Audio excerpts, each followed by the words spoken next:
Okay, it is Thursday night, and if you tune in to YSS Facebook page, you know what Thursday night is, and it is YSS Let's Talk, and we are live. You're tuning in on February 11th, 7 p.m. Special treat for you, we have that comment box, so you can ask your questions, put your comments in, because we have the one, the only, the fabulous Geri Derner with us. Geri, welcome to you. Thanks, Rusty. I thought I was going to be your special treat, but it's okay. It can be the chat box. You're always a special treat. That is just a given. Now, Geri and I can talk forever. We can talk. I mean, the two of us can get going, but we will keep this fairly short tonight for you all because we got a lot of great information to get out there. My name's Rusty Johnson. I'm a YSS prevention specialist. Happy to be with you here most every single Thursday night, highlighting some different YSS programs. And the big thing also is the YSS programs that we're able to get some really valuable information out to the community. And Geri, you know, you're our IHS program coordinator. Now, for folks tuning in, what exactly does that mean? What is it that you do? And then we're going to wrap that around to kind of figuring out how we might be able to give some secret inside hints and information to the community. Absolutely. And I promised Rusty a story as part of my intro that he had never heard. IHS stands for Integrated Health Services. And so our job is to coordinate care, whether that is professional services or just supportive resources available in the community. And we work with children and their families to help them be successful in home, school, and community. So it's all about connecting them to service and supports. So that's the integrated health service. Now, the goofy story that goes with that is we've been around for about 7 years, and the program has been in Iowa for about 9. And so we were the last phase of agencies to bring integrated health online. And so we learned some lessons from the people in phase 1 and phase 2. Okay. They really did blaze a trail for us. And one of the things that we kept hearing from the other phases was the official name of our Medicaid program is Integrated Health Home. But so many of the agencies in that first and second round found that their clients were extremely confused by the use of the word home. They thought they had to move, or they thought they had to live someplace special, or they thought that it was going to a shelter or something. They didn't understand that home just meant home where we collect all of the resources. So one of their nuggets of wisdom was, you can call your individual program anything you want, and we suggest that you don't put the word home in there to minimize confusion. So we chose Integrated Health Services because that's what we're all about. There we go. Little did we realize that IHS, whenever you type it, autocorrects to HIS because it thinks you've misspelled the word his. So we've had some typos that were unintentional, but at least we don't have anybody thinking that we're going to go put them in a home or make a move. That's right. That's right. And I like it. I mean, you know, and IHS, they are interchangeable. Well, and you were just talking about home, but that's really kind of, as I understand, a lot about your program is kind of a home of resources. It really is. Yeah. I mean, and can you give a brief synopsis about what you really do with those resources I was just talking about and kind of the home for resources? Well, you know, Rusty, you and I have had this conversation before where I really just spotlighted our program and let people know who we are and what we do. And so I hesitated being on again, but I think that tonight we can really focus on what are the things that we do in the integrated health program that really anybody out there can do themselves. We help our identified clients connect to resources, but it's not like we have a separate box of resources and tools and hotlines. Right, and whatever we have is available to anybody. So whether it's, you know, housing or transportation or mental health, physical health, all of that, there are resources aplenty, and our job is just to connect people to them. And tonight, that's where I wanted to yep. go, Geri. I wanted to go there for a second real quick for people tuning in. By the way, welcome to you, YSS Let's Talk. And I'm live here with Geri Derner. We're talking about, IHS and for the resources and what you do. What are the needs that you service? You were just talking transportation for some of the families. What are some of those other specific needs so folks know kind of what these needs are that we're talking about? Well, if I were to talk about what kind of areas and categories, I would say there we go. There's my cheat sheet. There you go. Food and nutrition, whether that's learning how or figuring out how to apply for EBT benefits to get food assistance, or knowing where the local food pantries and meal programs are, promoting My Plate as a healthy dietary guideline, connecting them to a dietitian at the grocery store. Most of the grocery store chains have a registered dietitian, and their job is to educate their customers. And so we have been able to help make some connections. But there again, that's something that anyone could do. You just have to make the phone call or stop in at the store. We don't have the magic number. It's just something that people don't necessarily think about.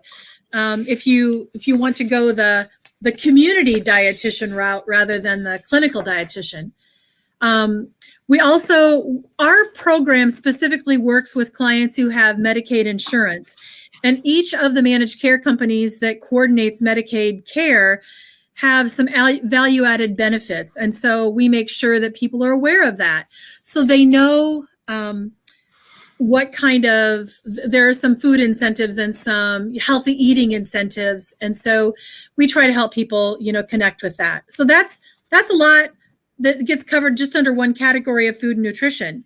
My goodness. Yeah. One of the other categories that's on the slide is housing and utilities. And this is really, especially in these super, super cold Iowa winters, this is something that it pains us when we need to work on this, because we know that somebody is really in dire straits or is close to being in dire straits if they don't get a bill paid. And so we help them connect to rent and utility assistance. Again, it's available anywhere. In Ames, Good Neighbor Emergency Association can help you out. You don't need us to get you there. You can contact them yourself. There are some grants and other community resources that can help with first month's rent. So someone is coming out of a homeless situation or a couch surfing situation, or they just don't have any kind of permanency, but they find something, but they can't afford that first month's rent for a deposit and the first month's rent. There are agencies and programs and grants available. You just have to apply for them. And then low-income housing. We do know that we have some folks who qualify for the low-income housing rates. And although not every landlord will accept that, those who do, it's a great way to help spread their resources and save some money on housing. So we don't do a lot in that area. We spend a lot of more time on food and nutrition than some of the other areas. But when we do get involved with housing and utilities, it's usually a pretty big and immediate need. So we do spend, some time and energy there. Do you want to talk about some of the others? Well, yeah, no, and I was just, one of my questions was, how do you help families? But this is exactly what that question is answering. And yeah, I do want to talk about one specifically that I'm curious, the school. Oh, what attendance, behavior, and grades. And by the way, if you're tuning in and you're like, okay, this is awesome information, I got to get this out to some other folks, you can go to yss.org.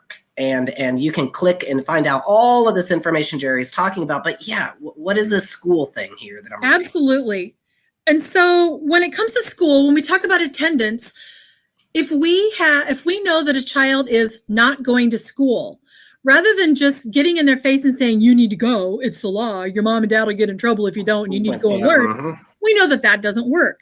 So instead, we try to figure out what's getting in the way of their attendance.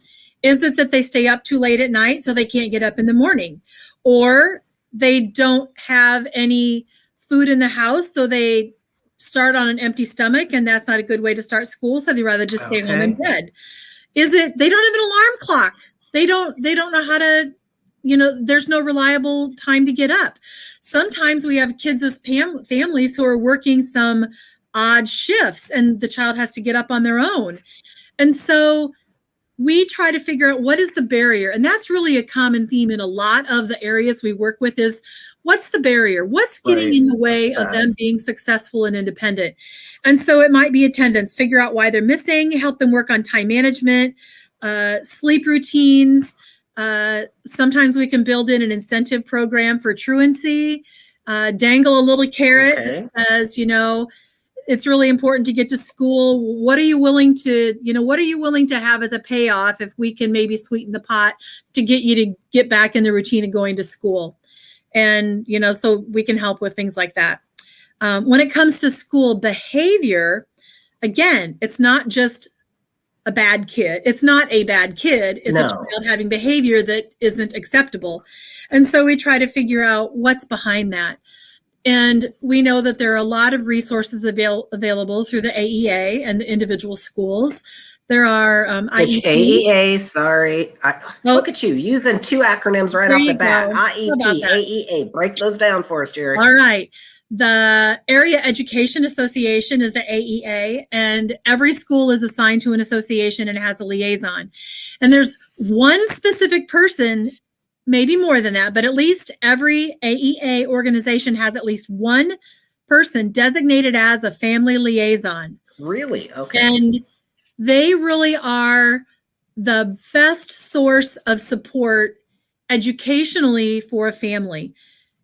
If the child is just needing some, whether it's a behavioral change in school, some special, I don't want to say dispensation, but some special allowances. You got a kid that's more fidgety than everybody else, and they want to, run circles in the classroom and tear things up, but you can't have that.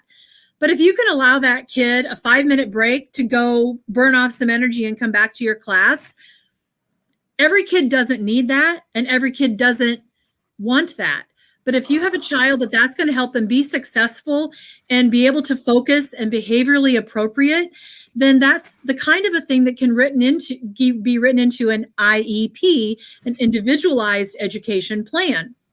And so that's where the school and the family sit down and talk about what are some ways that we can address this child's needs, whether it's academic, learning, whether it's environmental structure. Maybe they just can't be in a class with 15 kids. They might need to have their own space and only share it with one person. Or they might need to have that ability to get up and burn off 5 minutes and come back. Whatever it is that will help that child be successful in the academic setting, that gets written into the IEP.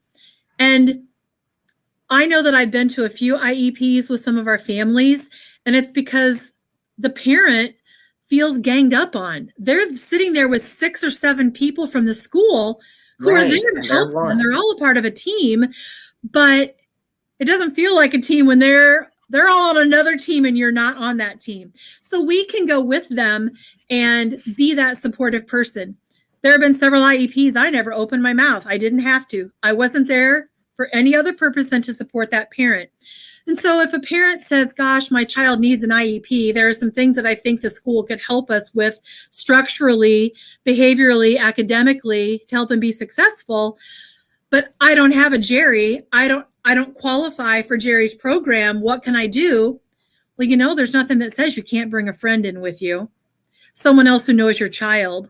Someone else, the child has one person on either side of them in that meeting. And so we really look at what does the child need to be successful physically, academically, socially, and help the family advocate for themselves to be able to get that kind of plan. And then once a child has a plan, then it's reviewed regularly and revised as they need to. And so sometimes we get to help with that process as well, just to make sure that things are okay. So it sounds like you also kind of have a bird's eye view of a lot of stuff. It sounds like, I know. Wise old owl sitting in the tree. I know, and that's kind of cool. And I got to brag, when you were talking, I got to brag a little bit about YSS too, because I think one of the things that makes YSS so successful, of course, is people like you, Geri, and the programs, but of course the community involvement. But how cool is it too that, you're one program of multiple programs with YSS, that you could pick up the call when you were talking about the school resources and that you address. You could pick up the call and say, hey, this kid might need a mentor. Mm-hmm. And guess what? We have an entire mentoring program. We do. With YSS. Or, hey, there's drug education, sexual health education, there's tobacco education, there's youth employment, there's all Kids this. Club after school. I know, Kids Club. I mean, my goodness. I mean, so that's kind of a cool little dovetail thing there. Mm-hmm. Absolutely. And with you getting this bird's eye perspective, can I also ask, is there some like unique specific needs that you've seen during COVID, or how has this all impacted all of these services and wow? Well, we'll just say yes and move on. Yes, there have been a lot. Childhood is difficult anyway, and so you throw in a pandemic on top of it. We're 10 months in and still trying to figure it out. But we do know that COVID has created some extra stresses. And Matt had the slide up there for a little bit. And so, during COVID, kids are worried about health, whether it's their health, grandma and grandpa's health. My teacher isn't at school today and I don't know why, what's going on. And they worry. And employment and income. I mean, that's been huge. The longer this goes on, there are families really, really impacted, and they've lost their employment, or they now have to work 2 or 3 jobs to be able to make what they did before. And that's really hard. When you think about essential items, at least we don't have toilet paper hoarding anymore, but there are still important things that are sometimes hard to come by. And that's just an extra source of stress. And it's not necessarily the child feeling all the stress, but the family unit and the neighbors, and believe it or not, the pets. Everyone feels this extra stress. Our routines are all out of whack. And, is this a day when I go to school, or do I learn at my computer and oh, it snowed. And so it's a snow day, but it's not really a snow day. And I mean, there's just a lot to juggle, lots and lots of stress. Well, I mean, and Geri, even talking about the stress, we have actually a good friend that comes over to our home and does everyday virtual school over here. And you want to know one thing that makes them very, very upset is when there's a snow day and their school is not canceled because it's virtual. Yep. And so they've got to go. And that's like a stress that I didn't even think of. So all day long, that's what they're upset about is that, the in-person school and things that we don't even think about. And I mean, do you have tools and ways to manage some of this stress? Well, I mean, yeah, kind of. Of course you do. Of course I do. Let's see. Let me see if I can find a cheat sheet. There we go. So some of the strategies that we've identified, not necessarily just in our infinite wisdom, but we do also listen to the folks at the Mental Health First Aid, which is a great training that is available out there.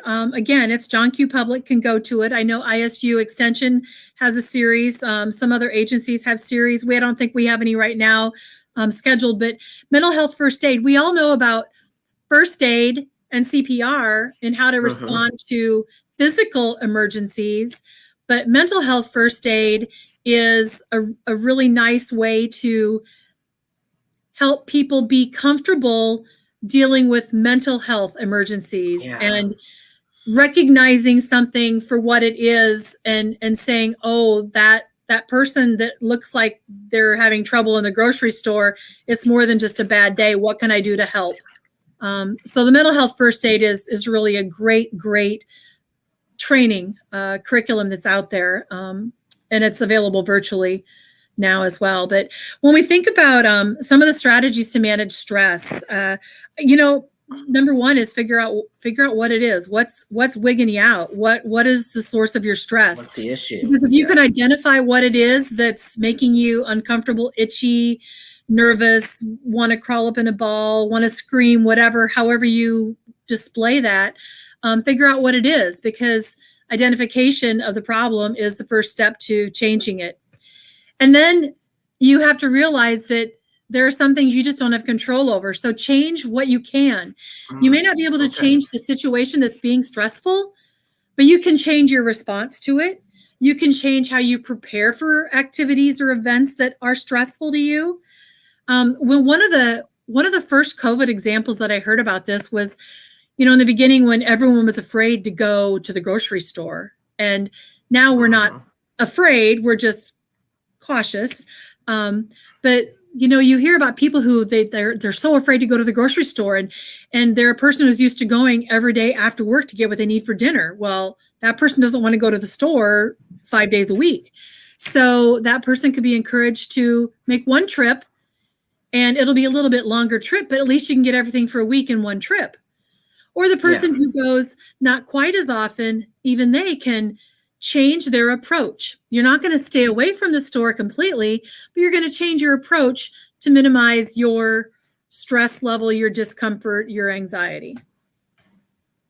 So change what you can, but accept what you can't. There are just some things that are out of your control, and that's just a part of it. And especially for kids, there are a lot of things out of kids' control. There are a lot of things that adults just, tell them what to do and how to do it.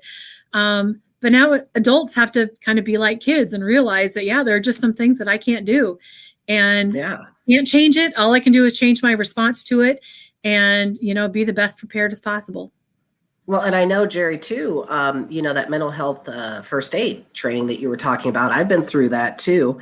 And I think, and correct me if I'm wrong, but don't they even have it focused for adult mental, and they have youth? Good. Very and good. They have teen, for that. Yeah. And they have, I know, I'm like, wow. So you can really focus in and really. They have a general curriculum and then a youth-focused curriculum. Yeah. So a lot of the information is crossover.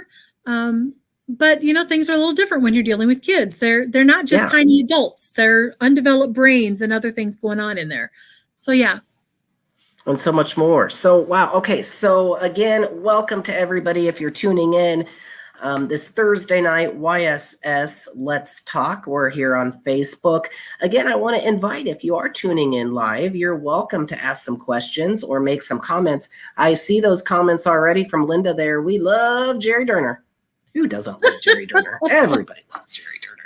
And such important work, Beth says. I mean, you can't echo that, because, wow, the work that you do is truly, truly so important. And can I also ask this, with the IHS program here, the Integrated Health System, how many folks do you have in this? What's your staff look like?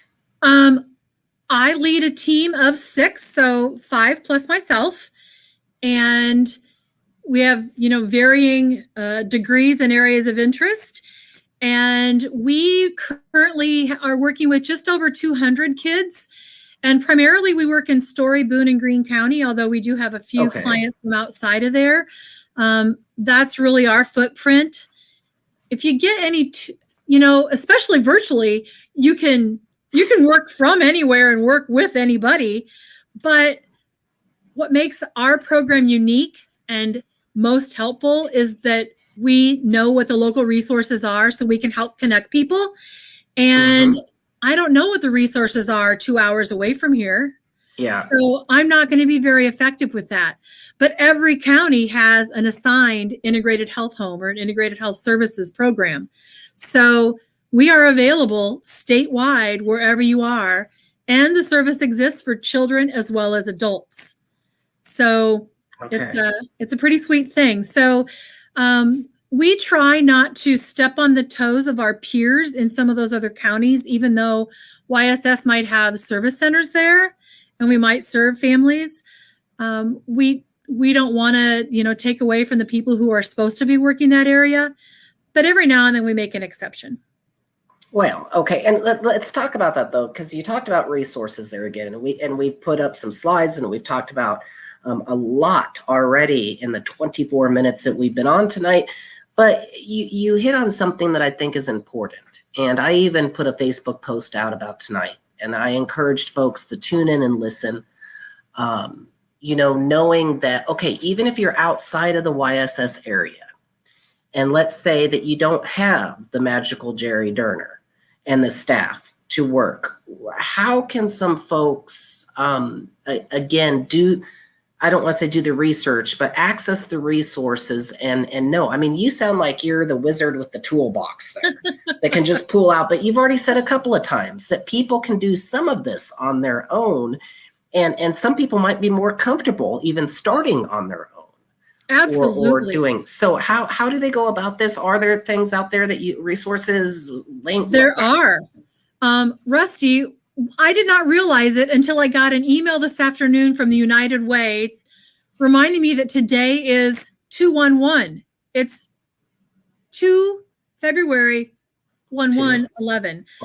So today is February 11th, and 211 is the secret code. So we all know that 411 is information and 511 is highway information. 211 is how you connect to resources. And you can dial 211 on a cell phone. You can go to 211.org, maybe .com. Well, right there, 211iowa.org. Iowa.org. Thank you. So you can call, you can go online, and when you go online, oh my gosh, it is so easy. You go in and you click and you get a zip code or a city or a county of where you are or where you're looking for services. And then up comes the menu of, look at that, Iowa and Nebraska play nice in this effort. Then look at all the categories of resources. Oh, wow. Look at that. Look at that. Living, household, education, food, hotlines. Transportation. So each one of those, it's like a spider web. You open one and you'll have options, and then you can choose from within that. And within every option are more and more layers. Sometimes you get lost in the layers, but you can always back your way back out or log off and come back in. But 211 is, they have worked really hard in the last year and a half to make that be a very robust resource. And again, it's available at no charge. And if you would prefer to talk to somebody rather than scroll and click, that is an option. There are people out there that will help you find whatever it is you're looking for. So while we have a pretty good grasp on the kind of resources that are helpful to the families we work with, or to the random person who knows what we do and says, hey, can you help me with this, even though I'm not one of your people? I'll just get my resource guide out, or I'll use something off the top of my head. But I've gone to 211 more times than I can count, because I know that that's a fairly well-kept current vat of knowledge and resources, and it's statewide. Oh, and that is just awesome. So now, I've also heard something that I assume you know about, and it's something, the Healthiest State-wide Initiative. Does that play into this, or is this, I mean, and I just heard about that just recently. Oh, okay, right there. Yep. What is this? There we go. Completely separate, unrelated, no correlation at all. But yet another really awesome resource. We discovered this in the spring. Nicole, one of my staff members, is on the call, and she made a note there, so we know that she's there. She thinks I'm a resource queen, but I think that about her. But anyway, Nicole is the one who introduced me to this resource, and oh my gosh, I was downright giddy. So the IowaHealthiestState.com is part of that Healthy State Initiative. And if you go to that website, there is a bucket load of information. And it's ways to eat healthy, play healthy, be interactive for kids and families. It's not just for kids. It's not just for families. You know, an old single girl like me can find something helpful in there. But the piece of it that really, really struck home with us, and we built a little summer project around this, was 5210. We should write a song, 5210. But it talks about Catchy. 5 means strive to have 5 servings of fruits and vegetables every day. And 2, I can't read it. What is it? What's the 2? I don't know. Can we zoom in on that 2 there? I was trying to zoom in on my computer, but on the slide, but okay, well, and people can go right there. Oh, how funny. We're talking about zooming in on the screen. 2 hours of screen time per day. Oh, okay. There we go. Convenient, so 5 servings of fruits and vegetables, 2 hours of screen time, 1 hour of physical activity. Okay. And then 0 sugary beverages. So 0. Drink your water or drink your flavored water, but 0 sugary beverages. So 5210, make that your goal every day. And so it's something fun that is helpful and great information. And there are just an absolute phenomenal amount of information out there on that Healthiest Iowa webpage. The 5210 is just one piece of that whole package. So again, if you're looking for helpful hints, helpful information, if you need some coloring sheets for the kids or puzzles or games or whatever, but you want them to have a little learning along with it, the Healthy Estate Initiative has lots and lots of stuff, and it's all about eating and drinking and being healthy and moving to keep your body going. So great resource that I'm not sure how Nicole knew about it, but she piped up and I could not believe everything that was there. It was wonderful. Oh, this is great. And I mean, so many resources that you're talking about out there, Geri. And if folks are tuning in, they are like, you know what, we need to share this. Real simple way of doing this. You can share it right here on Facebook as soon as we're done. Matt, our wizard behind the curtains, I think, Geri, you're the one that deemed him that. Yep. One of these days, I'm going to get him to pop on screen and say hello to us. But he's controlling everything back there. And he will post this right away after we're done, so you can share it. If you would like to, you're also welcome to visit the YSS Let's Talk page. And that's at yss.org. You can view all the previous YSS Let's Talks. And you can send other folks there as well. And I also know that Matt has been awesome in the comment box, putting all of these links that we're talking about, all of these resources. So you can go there, click on those, and really right there is the link to yss.org /YSS Let's Talk. So all of that right there at your disposal, should I say.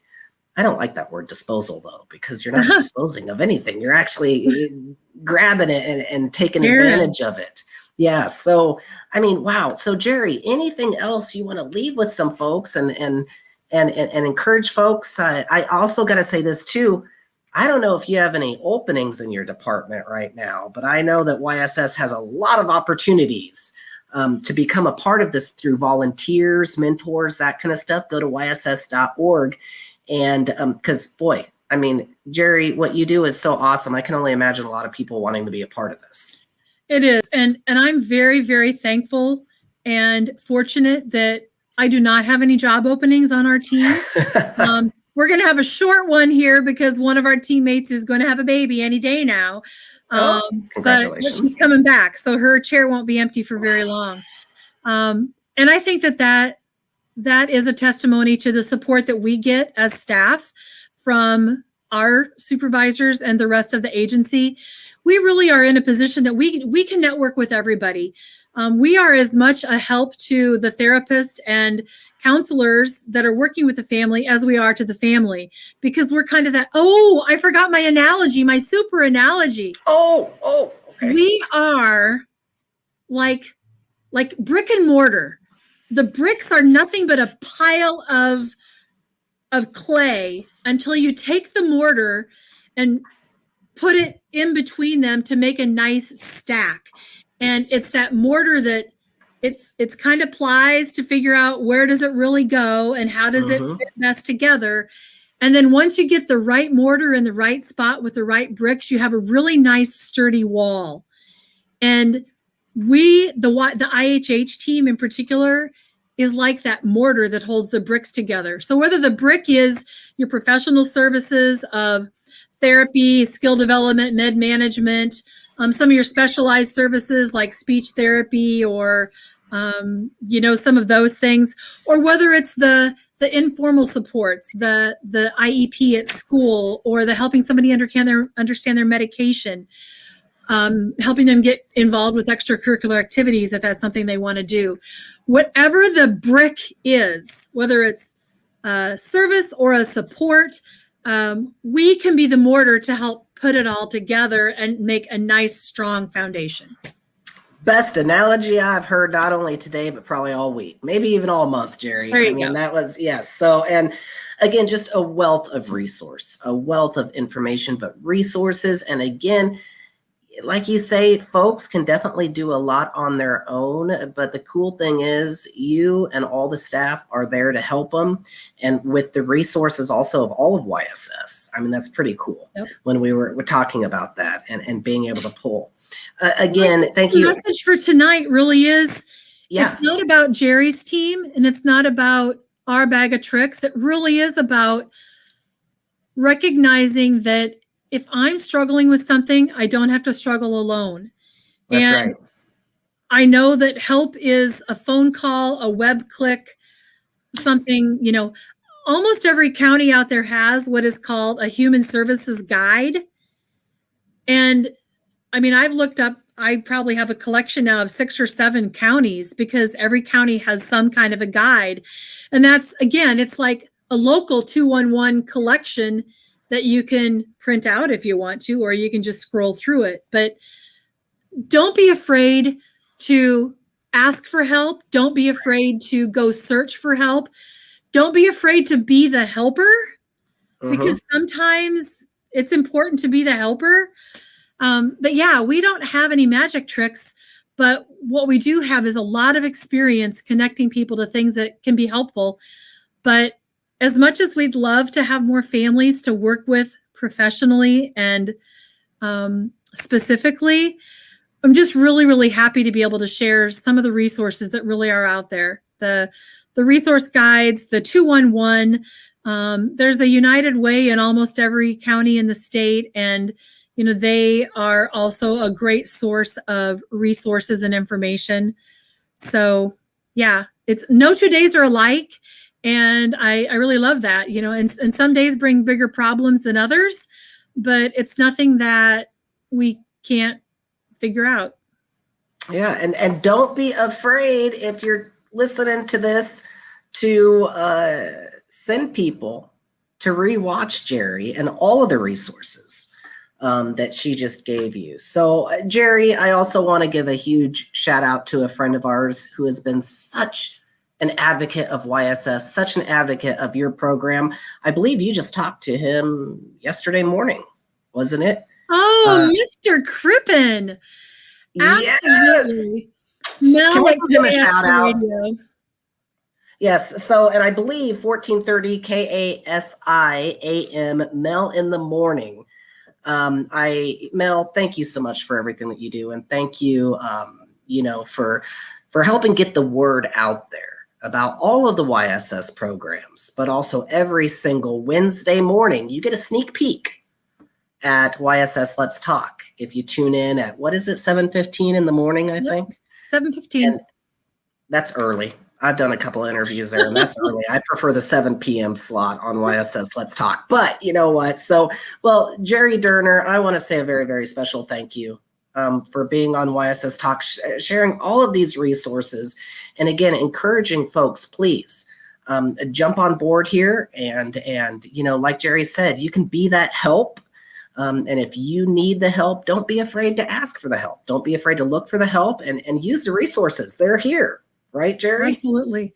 I have a great team that does great work with a lot of families, and we have success stories day after day of ways that we can help people and impact. And we know that there are people who don't qualify for our program, that can still have access to the same resources that we use to help make those success stories. So I'm really glad to be able to have this opportunity to share some of the tools in our toolbox and let people be aware that there's information and help just right around the corner. And there you have it. So we're talking with Geri Derner, our YSS IHS program coordinator. And it's been an honor to speak with you, Geri. Thank you so much. You're welcome, Rusty. Thanks so much. Okay, and if you want to get in contact with Geri or any of the programs or the services that you just heard about, the resources, everything, go to yss.org. It is that simple, yss.org, and you can find out about all the programs right there. Also, go to Facebook next Thursday night. Next Thursday night, 7 p.m., we are here every Thursday night, YSS Let's Talk. And next Thursday, I am talking with somebody in my own program with YSS, another prevention specialist, Chelsea Carter. And we're going to be focusing and talking about teen dating violence. And I've also talked with Chelsea a bit, also kind of domestic violence. So this is definitely a topic, again, to tune in for. Share this, get the word out there. Get folks to tune in and listen so that way if you're watching live, you can ask those questions, make those comments. And Chelsea has quite the experience in this field. So I'm really, really looking forward to talking to her. Again, that's next Thursday night, 7 p.m. here on YSS Let's Talk. And it's live when we're here live, Geri. Woo! So that's exciting. I know. Woo! So yeah. Geri, you look great as always. It's a joy to talk to you. Thanks. So again, thank you so much. So Rusty, can I add one thing? It just occurred to me. I'm breaking protocol. We didn't talk about this. No, bring it on. I think that, it's important to know where your resources are, but it also is important to know where your own supports are. And the first person that you acknowledged a comment in the feed tonight, I had to go and scroll to see who that was. And I just want to give a shout out to my dear friend, Linda. And I'm sure her husband, Goob, is probably there with her too. They have been dear, dear friends of mine for close to 25 years. We met in the JC Service Organization a long time ago, and they live in Gladbrook up by Waterloo. And it just warms my heart to know that one of my favorite people tuned in to hear what we were talking about tonight. And I think that's really what it's all about. I mean, that was very personal for me, but I know that some of the ways that we help people is just to support them in what they're doing. So thank you, Linda, for supporting me. And thank you, Rusty, for allowing me to talk about the ways that our program supports families.